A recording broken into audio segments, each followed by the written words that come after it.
পাঁশকুড়ার ঘটনাটা তো স্পষ্ট করে দিল। ক্লাস 7-এর ছেলে এবং তার মৃত্যুর দায় যার, তিনি সিভিক পুলিশ। শিশু মৃত্যু কার্যত শিশু সুরক্ষা কমিশনের দেখা নেই, কিন্তু তারা কোনো প্রয়োজনের সময় নেই, তারা সরকারের দালালি করার মতন করে ঘুরে বেড়াচ্ছে। খুব দুর্ভাগ্য এটা। সিভিক পুলিশ, তাকে এখনো পর্যন্ত ধরা গেল না, নির্দিষ্ট এফআইআর হবার পরেও। আসলে সিভিক পুলিশরাই সরকারের প্রাণভোমরা। আমরা বলেছিলাম যারা সিভিক পুলিশ, ওদেরকে বরঞ্চ মর্যাদা দিন, ওদের ইএসআই দিন, ওদের পিএফ দিন, ওদের অ্যাপয়েন্টমেন্ট লেটার দিন। সেটা সরকার দেয়নি, মুখ্যমন্ত্রী দেয়নি। ওদের ঝুলিয়ে রেখে ওদের দিয়ে খিদমতগিরি করাচ্ছে, এবং তারপরে যা বিপদ হবে ওদের বিপদ হবে। এবং সেই সিভিক পুলিশদের দিয়েই প্রশাসন চালাবার যেভাবে চেষ্টা করছে, কদিন পরে দেখবেন থানায় পুলিশ নেই, সিভিক পুলিশ থানা চালাচ্ছে।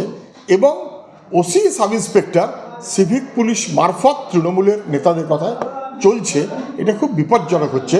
অবিলম্বে প্রশাসনিক ব্যবস্থা নেওয়া উচিত, অনেক দেরি হয়ে গেছে।